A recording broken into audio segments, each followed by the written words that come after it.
itika ndezvibgozi foni yemufi inombotanga yaenda kunotariswawo kakuti mamusina conversation here nemunhu wanga ari mumota mavanga vari but zvekutoreva kuti pekutanga vakatoziva kuti munhu wataura yahasiriye.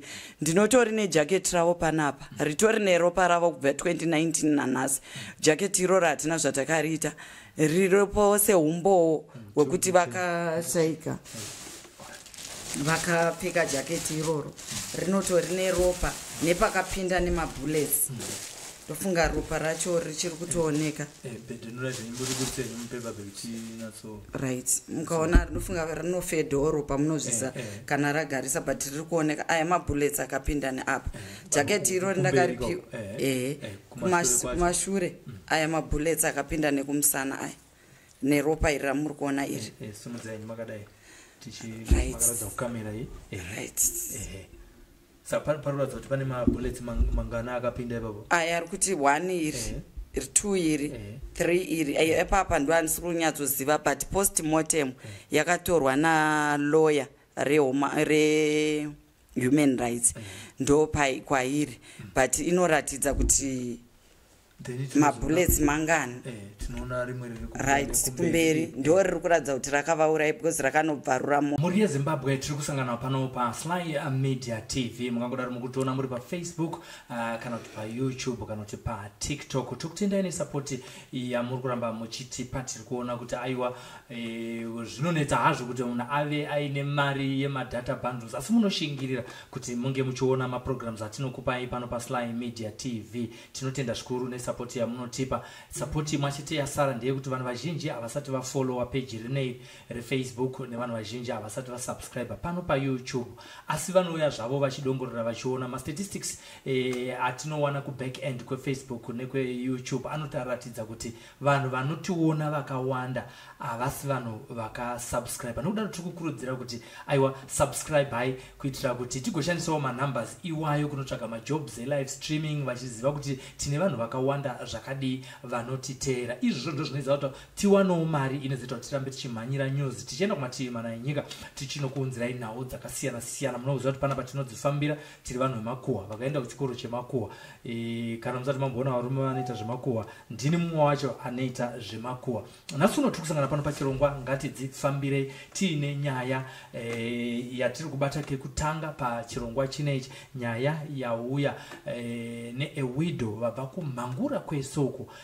Haisi nyore kuti munhu ukwirire bhazi malifts uchiuya kuHarare kuti uzofambira nyaya ingadai yakapera kare kare. Nyaya yatiinayo panapa nhasi uno ndeye murume wavo akashaya anonzi Julius Zingwe akashaya nekupfurwa nepfuti ari mumotikari yakanga ichidhiraivhwa nemumwe munhu akanga achinzi akanga achidhiraivha mota yakabiwa asi ivo vakanga vapuwa lift sepassenger vachienda kumba kwavo kumhangura. Saka izvozvo inyaya yazoti tiuye panapa inyaya yekuti kubva mugore ra2019 ivo vakashaya musi wa27 June 2019 kubva ipapo nanhasi uno mhuri yavo yakanzi inofanira kunge ichipuhwa compensation iyoyo iri yaibva kuZimbabwe Republic Police Zetarapi asi nanhasi mari iyoyo yavakavimbiswa mushure mekunge vakuru vemapurisa vabvuma kuti aiwa mhosva ndeyedu taibvuma tichange tichikukompensetai zvizhinji tichange tichizvinzwa. Ndine mudzimai wavo nhasi uno muchirongwa kuti tigone kunzwa kuti nyaya yakafamba sei uyezve chaita kuti zvinonoke chi tichinzwawo zvavari kutaura izvozvo tozowana mukana wokuita follow up nyaya iyoyi. I would also want to take this opportunity to say this case which is that of Julius Zingwe, who was shot by police on the 27th day of June 2019, is not an isolated case. I was doing my research and realized that on the Zimbabwe Zimbabwe Lawyers for Human Rights website, there are also cases which have been handled by the Zimbabwe Lawyers for Human Rights. I will read those ones just to show and prove that the case of Julius Zingwe is not an isolated case. I would start by reading this one, which was published on the 7th of September 2023. The headline reads,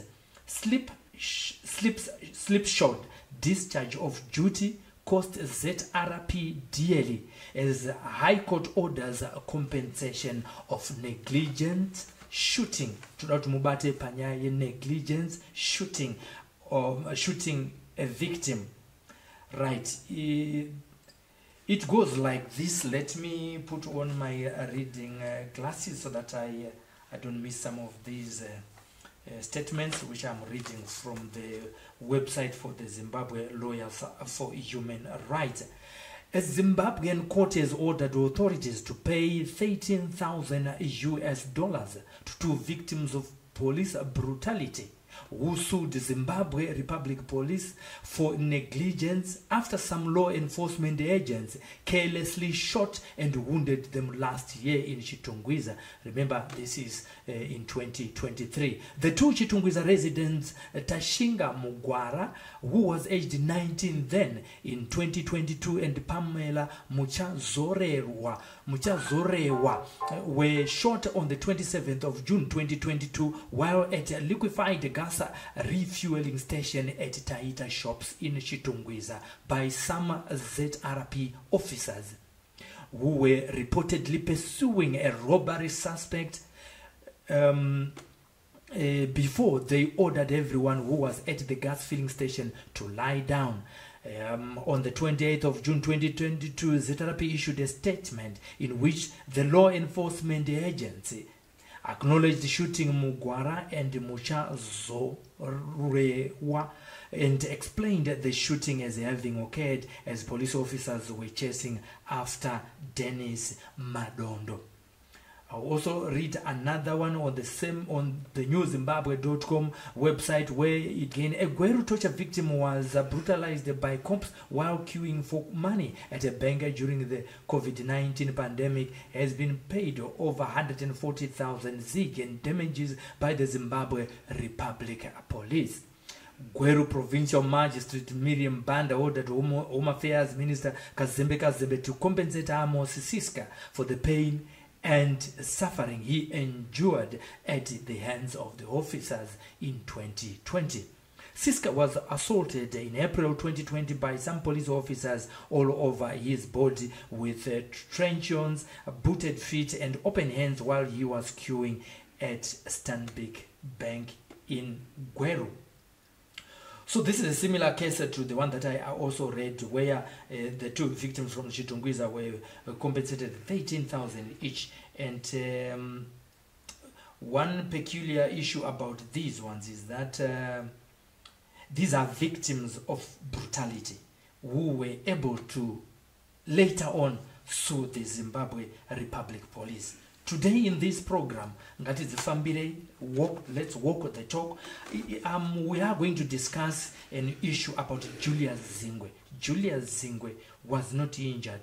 Julius Zingwe was not brutally manhandled, but Julius died on the 27th day of June in 2019.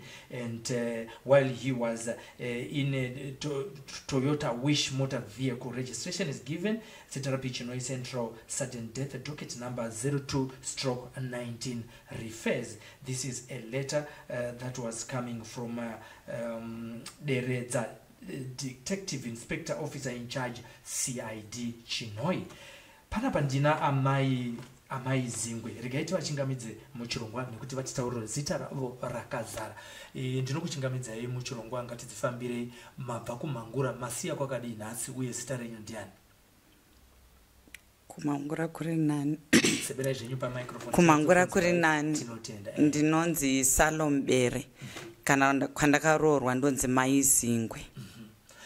Tiri kusangana panapa nenyaya iri kuratidza kuti baba vakashaya mugore ra2019 muchibva mazofambira nyaya yacho pachibva pazotorwa nyaya yecompensation naNhasi aisati yabuda ndizvo. Yes. Tisati tasvika panyaya yecompensation ipapa yavaZingwe, toda kudzokera kumashure zvishoma shoma. Chii chakaitika musi wa 27 June 2019? 27 June 2019 baba vakaenda tangira pamotikari vakakwira lift vachiti vari kuda kuuya kumangura vachibva muChinwai. vakangokwira zvenguva diki diki ndikatotaura navo vakafona tikataurana vakati handiri kusvika ipapo mai manje. Saka ndakazoti ndakufona after 3 minutes pane zvimwe zvandaida kutaura navo vari chirimo muchinoi zvikanzi foni yanga yangoringa haina anga ari kudera. Ndobva ndatoti vanditi ndiri kusvikapo manje manje saka ndosaka vasiri kudera foni. Ndati garei some minutes ndobva ndatsongofonerwawo nemumwe wandaiziva aive muchinoi because murume wangu aizikanwa. Ndobva ndanzi cheroka chema cheroka ita sei rega ndikuudze bankuru vashaika nokuti aindita munin'ina aindita sisi. Ndobva ndati uri kuti bankuru vashaika kuita sei zvikanzi azingwe vashaika. Pari kutaura pafoni ndiri kutonzwa vanhu vari kuchema vari kuti azingwe azingwe azingwe ndo mashaikira avakaita. Ndakabva ndaita kunge munhu akupenga ndikati handiri kuda kumhanya kunovaona. Ndakamhanya 2019 kana muri kuremember kwakusina fuel yaitonetsa kuti uwane utravel. Saka pana sekuru vavo vakabva vadeedzwa ndobva vauya. Ndobva vanditi handei tinovaona kuti ndobva vandipinza mumota. Takasvika pasini panga paitikira zvinhu zvikanzi vatotakurwa vaendeswa kuchinoi hospital kumochari. Ndobva zvanzi asi munofanira kuenda nekuCID muchinoi. Ndobva taenda kuCID. Ndakasvika ndichingotanga kubatwa maoko nevakanga varipo vaivaziva vamwe vakamboshandira mumhangura. Ndobva vangotanga kundibata maoko. Ndobva vatonditi chatokwanisa pano hapana zvatokwanisa kutaura takutongokupai zvinhu zvavo. Ndakabva ndapiwa ID yavo vanga vaine zvinhu zvavanga vainazvo. Zvimwe zvaizvo zvainzi zvakatokandwa mota yemabhini mabhanana anga atoshata achinzi akandwa mota azara ropa nokuti mumota macho mumota yacho yanga yazara ropa mukati nemabullets anga apinda pavari. Ivo vakangofa mumota imomo havana kana kutsukunyuka vakangofa vakatsikitsira vakadai ndomafira avakaita rekumashure kwadhiraivha. Saka handizivi mapurisa kuti akazvifambisa sei because mota iyi iri kunzi yaive patreka nemapurisa. Saka ivo vakangodinzi mhangura ndongopinda vasiri kuziva kuti mota iyi iri patreka. Saka ivo vakazongoshudha mabullets ese aifanira kuenda pana dhiraivha nokuti ndo yaitori mbavha haana kuenda paari. Ndofunga ari kunzi angokuvara mbichana paruoko. Ivo ndo vakakuvara. KuCID ndichisvika ndakapiwa ID yavo nefoni yavo. Zvekureva kuti vanhu vaitovepo vaitoziva kuti zvaitika ndezvipi because foni yemufi inombotanga yaenda kunotariswawo kakuti musina conversation here nemunhu wanga ari mumota mavanga vari. But zvekutoreva kuti pekutanga vakatoziva kuti munhu wataura yaasiriye. Ndinotori nejaketi ravo panapa ritori neropa ravo kubva 2019 naNhasi. Jaketi iroro hatina zvatakariita riripo seumbowo wekuti vakashaika vakapfeka jaketi iroro rinotori neropa nepakapinda nemabullets. Ndofunga ropa racho richiri kutooneka. Right. Mukaona rinofunga rinofedhawo ropa munozvisa kana ragarisa but riri kuoneka aya mabullets akapinda neapa. Jaketi iroro ndakaripiwa kumashure aya mabullets akapinda nekumusana aya neropa iri ramuri kuona iri. Right. Parura kuti pane mabullets mangana akapinda ipapo. Aya ari kuti 1 iri 2 iri 3 iri epapa ndo andisiri kunyatsoziva but post mortem yakatorwa nalawyer re-human rights ndo kwairi but inoratidza kuti mabullets mangani. Tinoona rimwe right kumberi ndo riri kuratidza kuti rakavauraya because rakanobvarura moyo. Ndobva vangofira havana kana kubuda mumota vakabva vafira imomo. Ndobva vangotakurwa nemapurisa ndobva vaenda vanzi vaenda apa sevanhu zvedu tatisipo kana takutarisa kumberi kwejaketi zviri kureva here kuti mapurisa akazoenda nekumberi kana kuti vakapfurwa? No, mabullets aibva nekumashure achinobuda nekumberi. Zvokureva kuti iyeye wacho mbavha yacho iri kutonzi yakazoshudwawo ruoko but mabullets anga atobvawo ari achienda kwaari but atanga apinda nekuna passenger akanga arimo. Ndo maitikira zvakaita. Tichitarisa pajaketi ipapa hembe yavakanga vakapfeka mukati yakawanikwa yakawanikwa but vakazvisa mukofini zvazvisingatarisike. Chinhu chakagona kubati even havana chavakagova kana bhutsu chaidzo dzaive nyuwani vanga vachatongodzitenga ende bhutsu idzodzo dzanga dzichatongopfekwa musi iwoyo hadzina kukwanisa kugoveka dzanga dziine ropa because pavakatsikitsira vaibleedha ropa richiyerera richienda nemubhutsu. Hembe dzacho dzanga dziine blood zvokuti hapana dzachakakwanisa kusara vakangodzisa mukofini kuti munhu aende nadzo nebhutsu dzacho zvese zvakaiswa mukofini. Chinhu chakasara chatakati chakasara pazvinhu zvavanga vakapfeka ndiro jaketi irori randakasvika ndichipiwa neCID. Zvimwe zvacho vakati zviende muguva, hama dzacho dzakati hazviite kuchengeta zvinhu zvakadaro. Nematambudziko sure. Pamakapedzisira kutaura navo maitaura nyaya yei? Ndanga ndine mwanasikana wangu aiva asinganzwe zvakanaka, anga aitoenda anga atonyora form 4 saka akangorwarawo zvimwe zvokungorwarawo zvizvi ndobva vatoti vasiya mari zvikanzi uende nemwana kuhospital anorapwa. Saka pavakazofona vachida kunzwa kuti mwana arapwa here, mwana wacho nditori naye padhuze neni atokurawo zvake, ndobva vafona vachiti mwana arapwa here, ndikati arapwa asi mari $20 yamasiya yaramba kukwana kuti arapwe kuhospital. Ndobva vati zvoni ndiri kusvika ipapo mai manje ndakwira lift ndakuuya, ndobva ndati it's fine. Saka ini ndazofunga ndikati mwana angagare kuhospital here kusvika vasvika munomhangura, beta ndivabvunze kuti ndakuti mwana apiwe medication inokwana adzoke kumba areste, then kwozotuma mumwe hanzvadzi yake oenda unotora chimushonga. Pandakatirai kufona foni yavo yanga yakungoringa isina munhu ari kudera, ndobva ndatofunga kuti vari kuti inga ndataura naye ari kungotambisa mari yekufona. Handina kuzoziva kuti munhu pandakapedza kutaura naye akabva atoshudwa. That was my last call. Ndo pandakapedzisira kutaura navo vachiti ndakuya. Ndakatozongoti imwe call yakapinda yanga iri yekuti vashaya. Oh shame. Ngatitarisei zvakaitika pafuneral. Zvakatora nguva yakadii kuti baba vaZingwe vazovigwa vasachengetwa? Vakatora 2 weeks vachinzi varoda kuitwa postmortem inoitwa kunoku kuHarare. Ichinzi inoitwa nachiremba 1 maybe vanonyatsoziva nezvazvo anoziva mapostmortem iwayo. Vakaita 2 weeks vanhu vakaungana pamba vakamirira. I think panenge pakatozoita kakuti pabviswe mari here kuti postmortem iyo ikurumidze kuitwa nokuti zvainzi zvitunha zviri paqueue. Saka vakazoitwa avo postmortem vatatozovaviga after 2 weeks. Mungori panhamo ipapo tiri panhamo mari ichibuda hama dzakaungana because hama dzavo hadzigare kumhangura, ivo kumusha kwavo ndekwaGutu.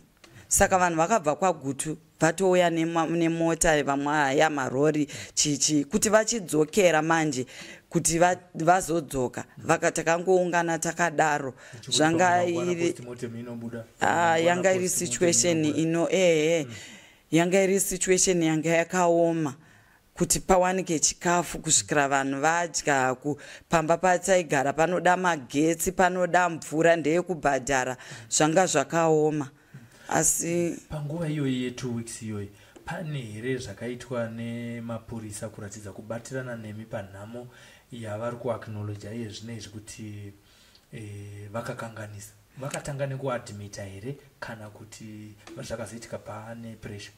Hapana kana akauya kwandiri, ini ndini ndega ndakatozongoenda kuma-human rights lawyers ndapiwawo advice nevamwe ndati ndobatsirika sei. Ivo namanje hapana chandati ndawana kubva kwavari kana shoko kubva kwavari. Lawyer ndo rakatozoenda rikanotaura navo. Gweta rangu rekutanga rainzi tinomuda shoko, that was 2019 ipapo because vashaya handina kutora time ndisina kuenda kuma-lawyers because ndakaona kuti nyaya iyi it's against hurumende handigoni kuiita ndiri ndega. Ndobva ndapiwa advice nevamwe vakandiendai kuma-human rights ndobva yaitwa natinomuda shoko. Nenyaya yekuti yanga iri COVID takabva ndazongoudzwa natinomuda kuti lawyer akuita nyaya yenyu anonzi Kosa Mncube ndiye ane mapepa namanje ndiye achiri nefile ndobva ndaenda kwaari akati mamutarisira kupiwa mari yei. ndobva ndatsanangura kuti parufu takagara 2 weeks tisina kuviga, tikachema munhu, hapana boxi, tikatenga tega, hapana kana hurumende haina chaikaratidza. Iye akati izvoni vehome affairs vati hatisi kuramba kuti pakaitwa negligence. Ndikabvunza kuti ndizvo here zvinoitwa kuti vaifanira kushudha mota vasingazivi kuti mumota mune vanhu vangani munani, kana kuti vaifanira kushudha vhiri. Then vhiri parinongo pamavhiri aya painopera mweya, obviously munhu ane nyaya dzake aibuda achitiza. Wangu murume aingosara akagara because anga achitoziva kuti handina nyaya nemapurisa. Saka ivo vakangoshudha innocent soul, ndobva atongoshaira ipapa. Hapana kana munoziva kuti kungofa kwaakaita handina kana chandakakwanisa kurikavha. Munoziva zvimwe zvinhu zvezvichiitwa nevarume. I remember pane munhu akatouya akatora fertilizer. Right now handitoziva kuti yakatorwa naNhasi, haana kuzongobuda. Mari chaidzo pamwe munhu anenge aine paakaviga mari, hapana kana chimwe chete chakabuda ipapo. Vakangofa, that was that. Ndikazoenda kuma-human rights lawyers, handina chandakabatsirwa kusvika nhasi.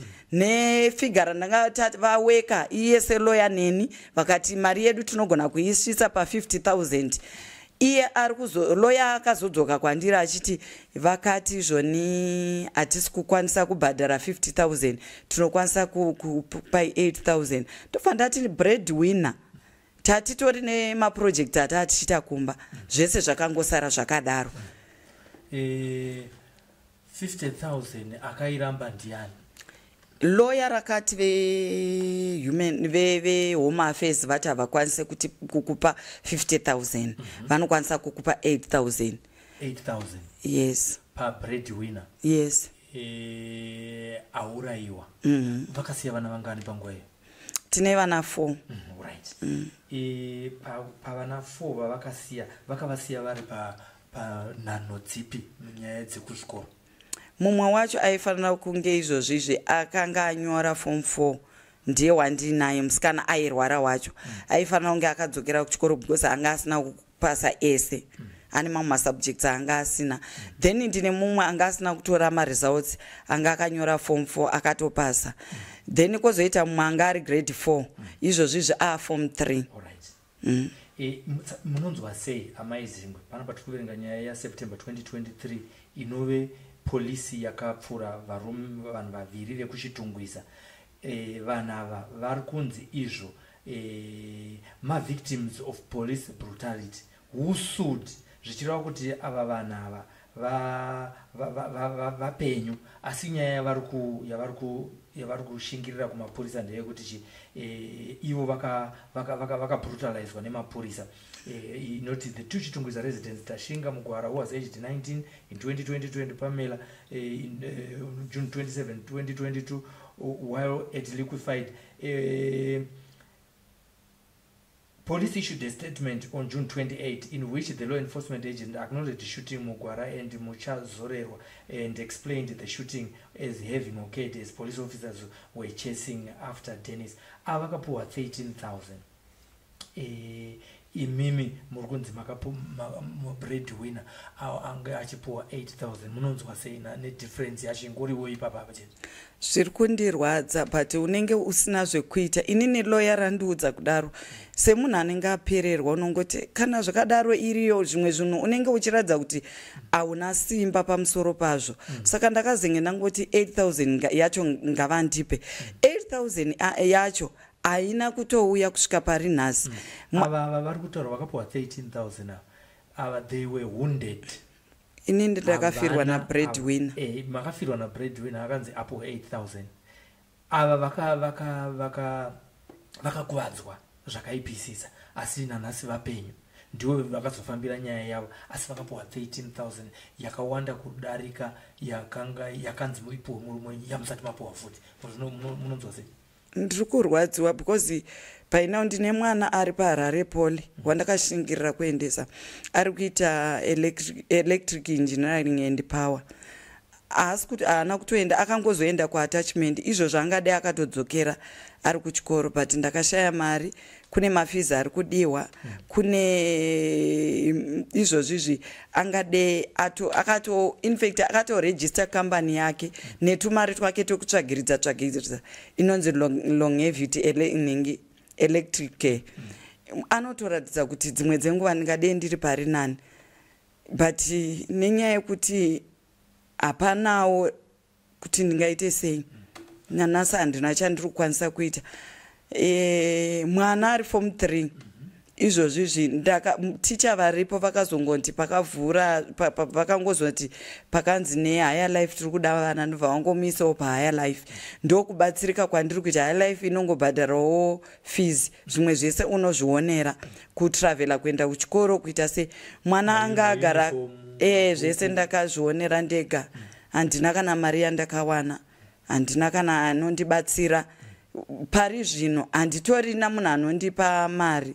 Ndinotongoona kuti vana vararamawo sei ndega. Chichaitwa nababa chatinozoti nasuno ndiwo anga vari breadwinner wefamily, uyewo panguva yavakashaya imi muri kushanda here? Right, murume wangu anga ari manager kuFarming City, vanhu zhinji vanomuziva. Abva akakwanisa 20 years achishanda kuFarming City, ndobva retired auya kumba. Ndobva tafunga kuti tingaite chii chingatipe mari. Ndobva tatanga kuhodha mabanana, kune vaitouya kuzohodha mabanana. Taitora mabanana akawanda zvokuti paakashaya, ndinotendawo veTilgrow, ndofunga maybe vachazosangana nayo, vakakwanisa kutambira mabanana atanga tinawo. Tanga tine mabanana 500 US mumba, kusanganisa nemamwe anga ahodhwa dei iroro ravakanga vari kuChinoi. Mamwe acho akaraswa akaenda netractor yetown council, ndakazopiwa neveCID. But ndoda kutenda veTilgrow kuti vakatora akanga ari kumba ese atakanga tinawo mafruits, then akanga ari mamwe anga asara ari mutown, vakangokwanisawo kubhadhara mari dzavanga vabhadhara, vakaisa pasikewo vakabhadhara. Tairarama zvokuti ndofunga nditori nemavideos edzimba dzatakanga tichivaka dzataiti tinoda kuzoisa malodgers, dzakasara dzakadaro. Ndine dzimwe dzanga dzakuda kuplastwa kunze nemukati, then dzimwe dzanga dzarufwa, imwe yacho dzotooneka kuti hadzina kunge dzapera, hadzina kutorufwa, hapana kuiswa mafloors. Dzimwe dzadza parufu, dzimwe dzadza kuti vaingofanira kuti vaplaste kunze nemukati kuti dzikwanise kugara vanhu nekuchubha magetsi chichi. Zvese izvo zvazvine maplans awo anga akaapuruvwa, but zvakangomira zvakadaro. Then chimwe chiri kunyanyondirwadza ndecheorchard yavakasiya. Vanogara mumangura vanoiziva orchard iyoyo, vanopfuura izvino vari kuti mukadzi atadza kumaneja zvinhu. But recently, unfortunately, ndasiya mareceipts mabills ekuzinwa. Ndakapedzera kubhadhara bill ye$180 US pamba yemvura iyo yemiti iyo. Ndobva ndazongosiya kuti handichakwanisi kuramba ndichidiridza. Ndaifunga kuti mari iyo dai yakabuda. Chinhu chekutanga chandaita kudhirillisa borehole. Ndoita kuti project yemurume wangu moyo wake wanga uri paproject iyo zvakanyanyisa, zvokuti ndinofunga kuti ndofunga akarwadziwa because ndo maaigara ari, ende chinhu chaitoshambisa vanhu kuti vanhu vakazvifambisa sei. But mukaona pamaphotos masvavira aita miti iyoyo zvinorwadza nekushaya mvura. Ndine vanhu vari kuda kuenda kuchikoro, ndiri kuda kurarama, ndiri kuda kubhadhara magetsi, ndine zvakawanda zvandainchida pakurarama, chikafu. Saka mwana ari kugara kuHarare, ndinotomupa, ndakaona kuti patadza kudzokera kuchikoro kuti adzokere kumba, anodzokera kuri turi mota, hapana chaanowana. Chigara mutauni uchingoti pamwe akutora, akatozoita, ndakatozomitisa futi inonzi solar installation nezesa kuBelvedere. Ndo sofa ningi yainayo, certificate yainayo, akwanisa kuinstalla masola, but asati apedza zvaari kuda, arikuda kuita imwe, ane mamwe zvaanenge aida kuita kunezesa chichi nekudzokera kunopedza kuti apedzi kupiwe certificate neHarare Poly. Saka mari dzacho ndiri kushaya kuti ndoita sei. chinhu chakawanda imo mumaorenji zvokuti panotonzi pamaorenji nyaya yandiri kutaura haisi nyaya yekuti Mukoma Sly ndeyekuti munobvunza mukasvika mumangura. Kune vanhu vakange vatozvipira vakazongorambidzwa vachida kuto demonstrata nenyaya iyoyo nokuti murume wangu aiwirirana nevanhu aizivana nevanhu vakawanda but vakanhu vakazongoti let it go zvisiye zvakadaro hama dzikati aiwa zvinoita kunge zvaane politics mukati siyai zvakadaro. Ine maorenji ndo akawanda. Mimango mine mimwe zvayo irimo but mimwe ndeyedu yekudyara but mimango yatakanotenga kuchegutu takatohaya rori tikanotora plantation yemimango iye yakabhadhwa kunonzi kubhadhwa here kana kuti kunenzi kuita sei inobereka iri midiki diki iyeyo yaibereka time yakanga yakunaka zvezvekuti ndakufanira kuwanawo mari pairi ndopandakashaya mvura yekudiridza naNhasi haisi kudiridzwa. That was that. Inini ndakangomirira loye ndinorifonera ndichibvunza zvapapi mari haisati yabuda ndoita sei nevana handizive kuti ndoita sei weni anonzi Kosa Mncube ari kuhendra ari paconstruction house muna Leopold.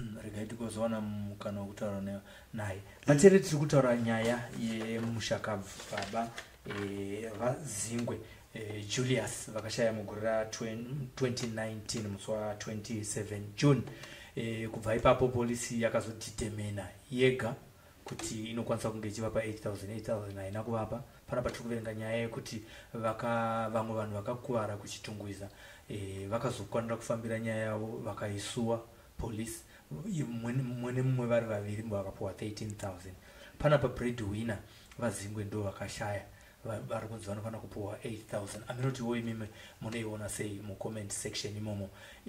These are not the few cases that police has been involved in wrong shootings of shooting innocent people. Iye zvinezvi pane nyaya iri kupisa iri kunetsa yemukomana anonzi Tafadzwa Mumba angane 19 years akashaya musi wa21 September. Nyaya takaifambira iri pano pa YouTube nepa Facebook page. Ari pa Eden Lake akagara futi mulift polisi yakangosvika ikashuda iyanga akagara kumashure zvakada kufanana nenyaya yamai Zingwe yatiri kuona panapa. Zvinoratidza kuti polisi yacho haizi kudzidza mistakes ayo iri kuramba ichidzokorera. 2019 kusame area same province yekuchinhoyo vakapfura vaZingwe vari kubackseat. Same incident 21 September vanopfura zvekare Tafadzwa Mumba 19 years old. Mwana anga asati amboroora haana mwana waasiya. Zviri kuratidza kuti hapana correction yakaitwa ku discharge of duties to people who are suspected as robbers or thieves or whatever you may call it. Nekudaro inyaya dziri kusowisa tichaona mukana kuti tinge tinowana voice reporters kuti vanotiwo kudii uyo zvakare chataura nalawyer tinzwe kuti how did they manage to arrive at this figure, yet someone who passed on in 2019 akapuwa 8,000 ari breadwinner. Ava vakazoshaya 2023 vakapuwa mari yakatowanda. Havana kushaya muchandiregerera, vakapuwa mari yakatowanda kupfuura yababa Zingwe. Hatisi kukombeya kuti havanga vadai vasina kutopuwa under normal circumstances depending nema injuries avo 13,000 kwavari pamwe vanogona kunge vakagutsikana nayo. Asi panapa tine mhuri iri kutaura kuti yatakapuwa yacho 2019 haisati yasvika mumaoko mavo. Vari parimana Nzombe iye zvinezve Orchard yavatofunga kuti dai vakanga vaisa boho pamwe dai vari kutengesa maorenji waya nekuda kweboho yavangadai vakagona kunge vakagadzirisa nekuda kwemari yecompensation iyoyo. Hatiziye kuti ma-human rights lawyers munoionawo sei nyaya iyi. Unyange pasina ma-human rights lawyers regai tinzwe kuti kuna amai Zingwe, kuna mukuru wemapurisa pamwe chete naminister munoda kuti kudii kwavari nedambudziko ramakatarisana naro remurume wenyu akaurayiwa asina mhosva asi achinzi ari mumotikari yakanga yakabiwa yeToyota Wish. Ini ndiri kuti ndakanga ndazvigamuchira kuti zvinowanika but ndaifunga kuti hurumende inotarisawo vana vangu. nekuti ndararamawo sei, nekundipawo compensation yekufirwa kwandakaita nemurume wangu. naNhasi handina kuroorwa, ndiri kutongokwira nekudzika kuti vana vangu vararame. Health yangu kubva ipapo haina kuzoita zvakanaka, ndinorwara, ndine BP inokwira zvokuti chero izvozvo zvandiri kutaura Mukoma Sly, ndikaenda nemi kuhospital ndinonosarako ndakaadhimitwa, inoramba kudzika. Saka ndaifunga kuti vangadei vakandipawo pari nani pekuti ndirarame nevana, vandinyaradze sekubvuma kwavakaita, because lawyer rakati vakati havakwanisi kuita court neni because vari kuziva kuti pakaitwa mistake. Ini ndobva ndagamuchira zveshuwa kuti mistake inowanika, haasi yemurume wangu atanga kufa. But zvozondirwadza ndezvekuti vakakurudzira kana kukumbira kuti muite out of court settlement. Yes, vachitaura nelawyer. Zvazvinoita ukaenda kulawyer ka hauchakwanisi kuonana navo ivo, wakungotaura nelawyer, lawyer richikuti ndo zvataurwa uko, zvokuti unganyatsozoti chokwadi chekuti uzive anoziva ndilawyer kuti nyaya yakaita sei, because pane pandakambochedzwa handina kutoona anyone akauya wehuman rights kucourt, ndobva kwangouya iye lawyer, ndobva angoti ndo zvavazotaura vati vanokwanisa kutipa 8,000. Ndikangoti no, nemunhu anenge akapererwa. But mukazvitarisa inini mari yandaibata, vanozvoziva vaiziva kuti aiita mari. Vanhu vazhinji vatozopinda mukuhodha mabhanana iwayo vatoona life yatairarama vachitoti vanhu ava vari kutosimuka sekuseka, vanhu vari kusimuka sekuseka. But inini kutaura chokwadi Mukoma Sly, vashaya ndakakundikana kuti ndidzokere mubasa iroro zvekare.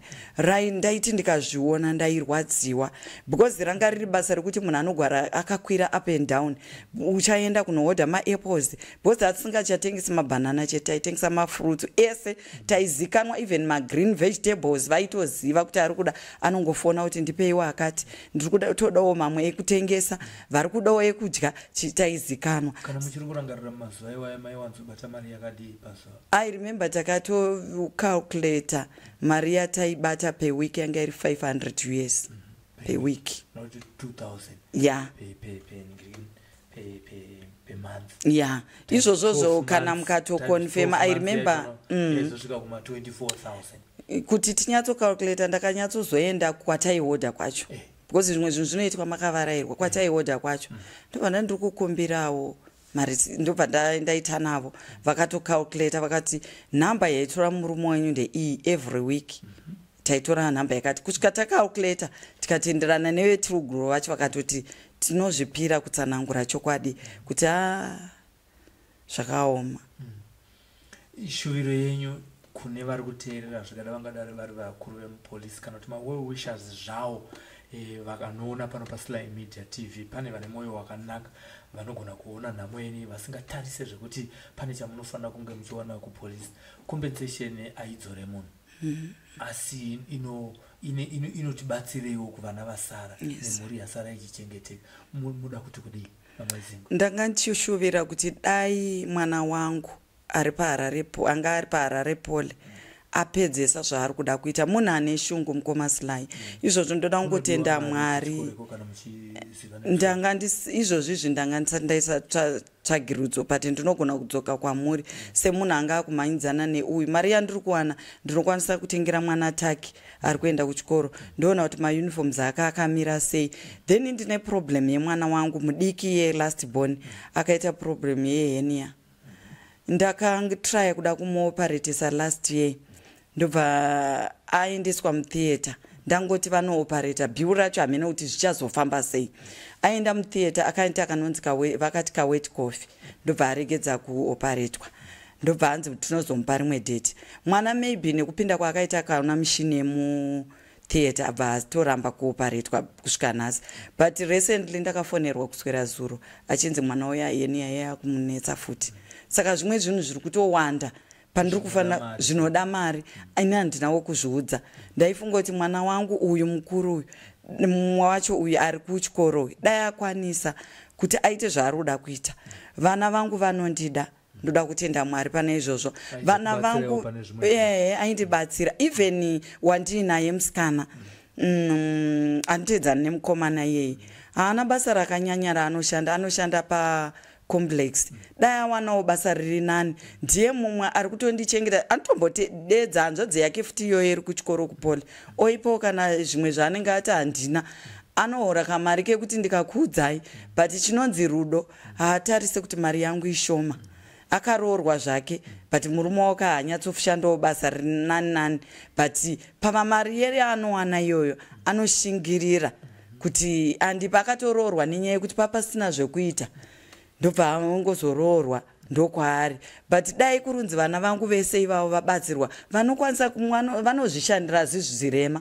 Uye anotoziva kutsanangura kuti uri kuda kuti uite sei in life, anotsanangura mukomana wandiri kutaura iyeye kuti ndiri kuda kuita zvakati nezvakati nezvakati nezvakati nezvakati, dai ndawana mari yekuita zvakati. Saka pari zvino dai ndakakwanisa kuwana mwana wangu akakwanisa kupedza chikoro, then uyu ari kuchikoro futi musikana okwanisa kuita operate kweguvhu riri kumunetsa iroro, anogona zvake kuchikoro. Ipapa paka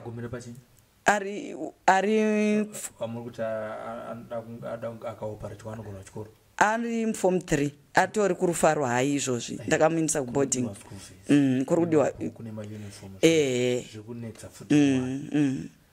right. Pane mamwe mashoko ekupesera mungade kutaura here? Mashoko andiri kuda kutaura ndeyekuti kuna minister vehome affairs dai vandibatsirawo. Ndakafirwa nabreadwinner, izvozvi zvihealth yangu, vana vangu vanogara vakapanika kuti vari kuti vondirapisa sei, because ndine problem yemaacids futi pasina BP. Maacids ndo anyanyondikurira Mukoma Sly. Handizive kuti dai ndawana munhu anondirapa kuti ndipore maacids. Ndakatosiya ndavhura flea market, ndaitengesa flea market, nditengesawo wardrobe mbatya mutown, ndichinotengesa kumhangura. Handikwanise kutsiga chinhu, handikwanise kufamba pakareba because muchest mangu munopisa. Handisi kuti ndikati hati benere kana kuti chichandadya chese chinondirwarisa. Handina chinhu chandinodya ndikati chiri right. Chese chandadya chinotozori neinfection yachinotondipa kwandiri. Ndinorwadziwa mudumbu, ndinorwadziwa muchest mangu munopisa. Saka dai ndakwanisa kuwana kuti vana vangu vawane zvekuita, ndizvishandire. Yes, kana mwana wangu uyu wacho mukomana I think akawaniswa kuti aite anga company yake iyo akakwanisa apolice poli owana certificate, zvikwereti zviriko zvobhadharwa, I think ndinenge ndaitirwa zvakanaka. Handidi zvangu kuti nditi ndipei mari ndakagara, aiwa ndinodawo kuzvishandira, ndinochengeta huku. But now izvozvi capital unoti ukahodha dzawahodha, panoenda mwana kuchikoro unosara usina kana $1 yekutanga kuhodha, because ndinotongotaimira kuti dzibude mwana akuenda kuchikoro, ndotenga take mwana, totenga zvese, mwana obuda. Dai dzimba futi dzapera ndaisa maloja, but hadzina standard. Unogona kugarisa munhu mumba womuti $20, haina zvainokwana $20. NASA chaiyo chaiyo ndinowana mari yenasa, ndinowana inini nemwana wangu $40, inouya yabviswa mari yebhengi nechi, hapana mari yandiri kuwana. Saka zvinhu zvakandiomera Mukoma Sly, ndiri kurwadziwa. Zvinhu zvakandiomera, ndiri kurwadziwa neupenyu hwokurasikirwa nebreadwinner. Murume wavo akasiya vana mukore ra2019, baba Julius Zingwe. May his TSO rest in eternal peace. Asi kunyange kwavari could be turning over in his grave because mhuri yavo yakasara iri pamananzvombe, vari kunonga svosve nemuromo nekuda kwenhamo yavasangana nayo. Kuti vazoya kuno kumedia haisi nyore, kuti munhu ungobuda pamedia uchitaura nhamo nekufukura hapo pane vanhu nekuda kwenhamo yako yaunenge uchisangana nayo. Vaita chikumbiro kuna Minister of Home Affairs, vaita chikumbiro kune vakuru vemapurisa, malawyers ekuhuman rights iwayo, asi ari kuti our hands are tied. Mari yatakangonzi inofanira kubuda i8,000, tambotaura kuti 8,000 ishoma iri kupuwa munhu akaurayiwa nemapurisa asina mhosva, pane iri kupuwa vanhu vakakuvadzwa vachiri kufamba naNhasi uno, tisingazivi havo kuti mainjuries avo akakura zvakadii. Maybe they are now disabled throughout their lives nekuda kwemainjuries avo, vakapuwa ma13,000. Pane macases akawanda ekuti tinogona kupedza program ino tichingoverenga bedzi nyaya idzodzo.